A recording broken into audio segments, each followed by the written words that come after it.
አሰላሙ አለይኩም ወራህመቱላሂ ወበረካቱ። ውድና የተከበራችሁ የቻናሌ ቤተሰቦች እንዴት ናችሁ? ሀባይቦቼ ደህና ናችሁ ወይ? ከኔ ጋር አልሐምዱሊላህ ሁሉም ሰላም ነው። እንኳን አደረሳችሁ። ያው ትላንትናም አሁን ለታም ስላልኩኝ ያው እንግዲህ ያንን ቪዲዮ ያላያችሁ አሁን ደግሞ እንኳን አደረሳችሁ ብያለሁ ሁላችሁንም ማለት ነው እህቶቼና ዛሬ እስኪ ወደ ሀገሬ ልገባ ስለሆነ ምን መያዝ አለብኝ? አዲስ ቤት ነው የምገባው፣ ምን ያስፈልገኛል? ኢትዮጵያ ሀገሬ ስገባ ከአዲስ ቤት ስገባ ምን ያስፈልገኛል የሚል ኮሜንት ነበር እህቶቼና ምን ብላለች ደግሞ ከሽቶ ከልብስ ሻንጣ ወይም ከትንሿ ነው ወይስ ከትልቁ ነው ማድረግ ያለብኝ? ሽቶ መያዝ ያለብኝ ክሬም፣ ሻምፖ፣ ፈሳሽ ነገሮች በትንሿ ሻንጣ መያዝ እችላለሁ ወይ የሚል ኮሜንት ነው ማለት ነው ዛሬ የምመልስላችሁ እህቶቼና እንግዲህ ወደ ኢትዮጵያ ስንገባው በጣም ነው የምንጨናነቀው፣ በጣም ነው የምናስበው። በቃ ብቻ ያኔ ብዙ ነገር ያው እናንተ ስላላችሁበት ታውቁታላችሁ ማለት ነው። በጣም ነው የሚያጨናንቀው፣ በጣም ሀሳቢ ውስጥ ያስገባል። በቃ ምንድን ነው እንዴት ነው ምናምን የሚል ማለት ነው። እና ዛሬ በትንሿ ሻንጣ መያዝ ያለባትና እስኪ ወደ አዲስ ቤት ስገባ በመጀመሪያ ምን ያስፈልጋታል የሚለውን ማለት ነው። በእርግጥ አዲስ ቤት ስገባ እንግዲህ ገና ያልተነጠፈ ሊሆን ይችላል። ምንጣፍ ከሌለው ማንጠፍ ነው፣ ሌላ የለውም ማንጠፍ ነው አይደለ? ከዛም በኋላ የሚያስፈልግ ካርጎ ባታረግም አገሯ ትመጣ ደግሞ ገዝታ ያሉትን እቃዎች የሚያስፈልጋትን ቤት ውስጥ እንደ ብረት ድስት ወይም ጀበና አንዳንድ ነገሮች ያስፈልጋሉ በቤት ውስጥ ማለት ነው። ምንጣፍ ከሌለ ታነጥፋለች። በቃ አልጋ ምናምን ያላዘዘች ከሆነ በቃ አልጋ በእርግጥ ይደርሳል። አንድ ቤት አዲስ ቤት ሲገባ አልጋ እንዲሁ ዘው ብሎ ተመግዛት በተለይ ራሳችሁ እናንተው መጥታችሁ ልባችሁ ውስጣችሁ የሚወደውን እቃ ብገዙት የበለጠ አሪፍ ነው ብዬ ነው ማስበው። ቶቼ እንዲህ አርጉልን ብላችሁ ወላሂ እንዲህ አርጉልን ብሎ የታዘዘ ነገር መች እንደልብ ማለት ነው ራሳችሁ እስከሰራችሁ ድረስ በቃ የውስጥ አያስደስትም እህቶቼ። በእርግጥ ማለት ነው በስልክ ይሄን የመሰለ ግዙልን ካላችሁ ሊሆን ይችላል። ያው ተመሳሳዩ ደግሞ አንዳንድ ቦታ ላይገኝም ይችላል። ያንን የመሰለ እናንተ የምትመርጡትን የምትልኩትን ነገር ፍራሽም ይሁን ሌላም እቃ ይሁን ማለት ነው። ለምን ብረት ድስት አይሆንም? እናንተ የምትመርጡት ነገር ላይገኝ ይችላል ማለት ነው። ገባችሁ?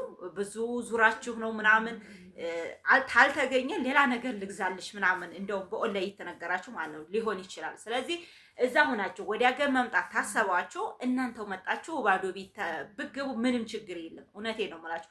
መጥታችሁ እረፍት አድርጋችሁ ፍራሻችሁን አንድ ፍራሽ ምናምን አንጠፋችሁ በቃ ተረጋግታችሁን ምን ያስፈልገኛል ብላችሁ ራሳችሁ ሂዳችሁ ብገዙ የበለጠ ይሆናል ማለት ነው። እንዲህ አድርጉልን ከሚባል ማለት ነው ቶቼ። ሌላኛው እንግዲህ በትንሿ በ10 ኪሎ ሻንጣ ምንድን ነው መያዝ ያለብኝ ነው ያለች ማለት ነው እህቶቼ።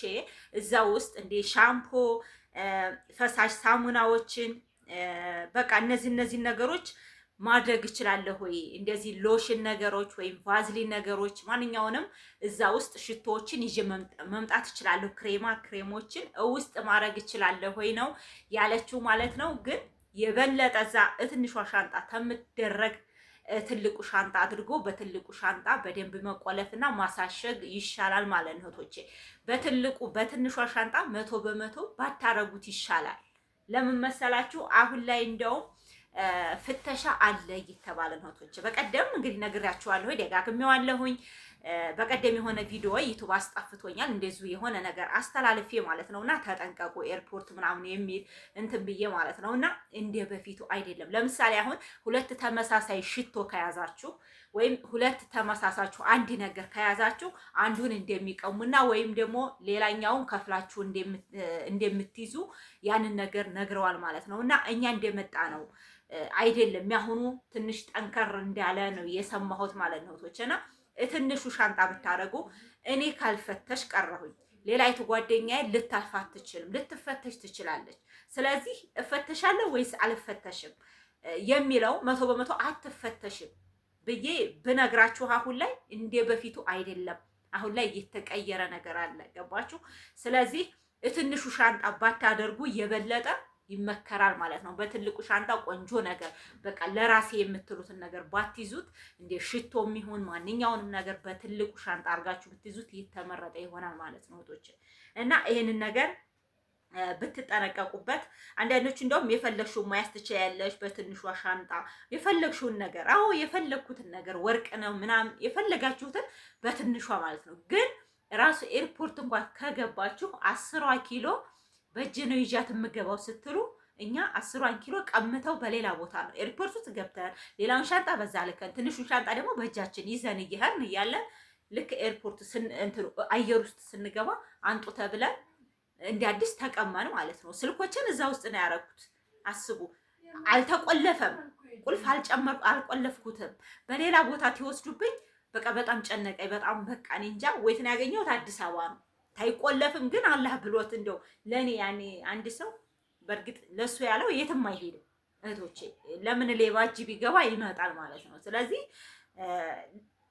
አገኘሁት እንጂ አዲስ አበባ ስንገባ በሌላ ቦታ ልከውት እኛ በሌላ ቦታ እሱ በሌላ ቦታ ትንሹ ሻንጣዬ ሳይ በቃ ፓወር ባንክ ነሽ ምንድን ነሽ ዋይፋይ ነሽ ስልኮች ነሽ አድርጌበት ግን አየሩ ስንገባ ቀምተው በሌላ ቦታ ነው የሄደው ማለት ነው። ለምን እንቀማለን ለምን እንይዛለን ስንል አይቻልም ብለው ማለት ነው። ስለዚህ ይሄ ነገር ስላለ ቆንጆ ሽቶ የምትሉትን ቆንጆ ሎሽን በቃ የኔ ነው። በተለይ ወርቅ ማለት ነው ምንም 100 የምትተማመኑበት ቦርሳ ማንኛው ነው ይቺ የእንትን ትንሿ ማለት ነው የሽንጣችን ቦርሳ እሷ 100% ማንም ሰው ተጃችሁ የሚያዋጣት የለም። አንዳንድ አየር ላይ እኛ ትንመጣ ግን ያቺ ራሱ ተመዝናለች ማለት ነው። አንዳንድ ቦታ ይመዝኗታል እህቶቼ እና ሁላችሁም እንደው 100% አስባችሁበት ከሆነ እዛ ትንሹ ሻንጣ ውስጥ በቃ የኔ ነው የምትሉትን ይቀርብኝ ይችላል የምትሉትን ነገር አታድርጉ። እንደውም የሚያስተማሙ ከትንሿ ሻንጣ እንደውም ትልቁ ሻንጣ አድርጋችሁ ማሳሸግ የበለጠ አሪፍ ነው ብዬ ነው የማስበው እህቶቼ። እና እንግዲህ እህታችንን ያው እንግዲህ አዲስ ቤት ልገባ ነው ምን ያስፈልገኛል ምናምን ያለችው ደግሞ እንደዚሁ እንደ ምንጣፍ ነገሮችን ማንኛውም ነገር በቃ ያን ሀልጋ አንቺው ስትመጪ ያው ደገምኩት እንጂ በቃ ያለውን ነገር አንቺ ስትመጪ አዲስ ቤት ስትገቢ እቤት ገብተሽ ምንድን ነው የሚያስፈልገው ወይ በቃ ብዙ ነገር እቤት ስንገባ ሲጀመር ማለት ነው። እቤት ስንገባ በእርግጥ ሊደናገር ይችላል፣ ግን የሚያስፈልገን ሁሉ ይበራል።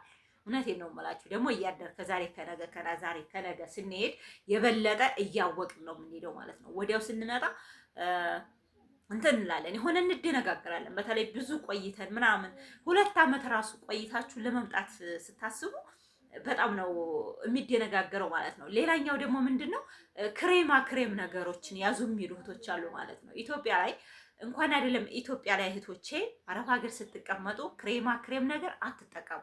ምንም አያስፈልግም። እዚህ መጥተን ፊታችን ጠበስበስበስበስ በቃ ቫዝሊን ራሱ ኢትዮጵያ መጥታችሁ ቫዝሊን በቃ ይሄ ቆንጆ ቫዝሊን አለ አይደለ? የአረቦቹ ይሄ 10 ብር 12 ብር ቢገዛው ማለት ነው። እሱ አሪፍ ነው። ጥቁረት ብዙ ጊዜ ማታ ተቀብታችሁ ጧት የምትታጠቡት ከሆነ ምንም ነገር አያጠቁራችሁም። እሱ አሪፍ ነው። ኢትዮጵያ ላይ በተለይ የሚገዙ ቫዝሊኖች በጣም ነው የሚያጠቁሩት ማለት ነው። ለሐቂቃ ኢትዮጵያ ላይ የሚገዙ ቫዝሊኖች በጣም ያጠቁራሉ። በቃ ምንም ማታ ተቀብታችሁ ጧትን ብትታጠቡትም የኢትዮጵያ ቫዝሊን በጣም ነው የሚያጠቁረው ማለት ነው። ስለዚህ ሎሽን ነገር የምትጠቀሙ እህቶች ፊታችሁን በፍጹም ከውሃ በቀር አትጠቀሙ። እውነቴን ነው የምላችሁ። እንደዚህ ውርጭ ምናምን ጧት ላይ አረብ ሀገር እንግዲህ ዝናብ በሆነ ሰዓት እንትን አለ። እንዲያውም ሰውነታችሁ ቆንጆ የሚሆነው በሙቀት ሰዓት ነው። ዝናብ ሲሆን ሰውነታችን ጥቁር ምናምን ነው የሚለው ማለት ነው። በዛ ላይ ያቃጥለናል ምናምን። በዛን ሰዓት መጠቀም ያለባችሁ ቆንጆን ቫዝሊን ተጠቀማችሁ፣ ይሄ የሬት ቫዝሊን አለ እሱን ተጠቀማችሁ በቃ ትታጠባላችሁ። ደግሞ አረብ ሀገር ብዙ ጊዜ በሙቅ ውሃ ነው የምታጠበው። ስለዚህ በዛን ሰዓት አለቀ። ግን ክሬም ነገሮች እጃችሁን መቀባት እንደዚህ ኢትዮጵያ ትመጡ በቃ በጣም ነው የሚያጠቁረው። ስለዚህ እኔ አሁን ቫዝሊንም አልጠቀምም ምንም ነገር በቃ ውሃ ብቻ ምንም። ስለዚህ ልምድ ነው የሚፈልገው ሁሉም ነገር ልምድ ይፈልጋል ማለት ነው እና አታስለምዱ። እውነቴን ነው። በተለይ ክሬሞችን አያስፈልጉም። በቃ ኤክስፓየርድ አድርጓቸው። እውነቴን ነው የምላችሁ። ክሬሞችን አትጠቀሙ። ኢትዮጵያ ላይ የሚገዙ በተለይ ሰውነታችሁን፣ ፊታችሁን፣ እጃችሁን በቃ በጣም ነው የሚያጠቁረው ማለት ነው እና እቀባለሁ የምትሉ ከሆነ ከዛው ተውጭሳችሁ ነው። ሌላኛው አያስፈልግም ሲጀመር ማለት ነው እና በተለይ ለኛ ለሙስሊሞች ሴት ልጅ ውበት የሚሰጣት የሚጠራው ፊቷ የሱብሂ ውሃ ነው። የ5 አውቃት ሶላት ውሃ ጽድት ያደርጋልና ይሄንን አትርሱ እህቶቼ። ሲጀመር እሱ ነው በቃ እንደዚህ። እውነቴን ነው የምላችሁ እና ፊታችሁን የምትቀቡት ክሬም አያስፈልግም እላችኋለሁኝ። ይሄን ልበላችሁ ብዬ ነው። ደግሞ ሌላ የሚያስፈልግ ካለ ኮሜንት ላይ አርጉልኝ፣ ይመጣለሁ ማለት ነው። አሰላሙ አለይኩም ወራህመቱላሂ ወበረካቱ።